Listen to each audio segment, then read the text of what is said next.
Bolj človeški svet je mogoč, če ukrepamo proti nepravičnostim, je papež spodbudil paragvajsko civilno družbo, ki jo je nagovoril v nekem športnem centru v Asisionu. Poudaril je, da je korupcija rakava rana nekega naroda. Prava sreča po papeževih besedah nastaja v prizadevanju za bolj bratski svet, pri tem pa je pomemben dialog.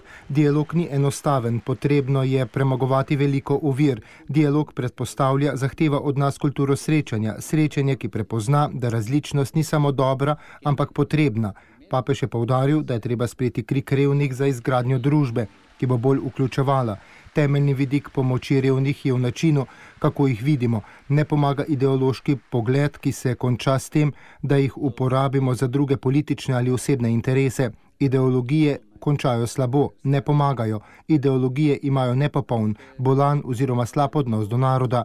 Zato se ideologije vedno končajo z diktaturami, je dejal papež Frančišek. Prosim vas, da ne popustite malikovalskemu modelu ekonomije, ki bi moral žrtvovati človeška življenja na oltarju denarja in dobička.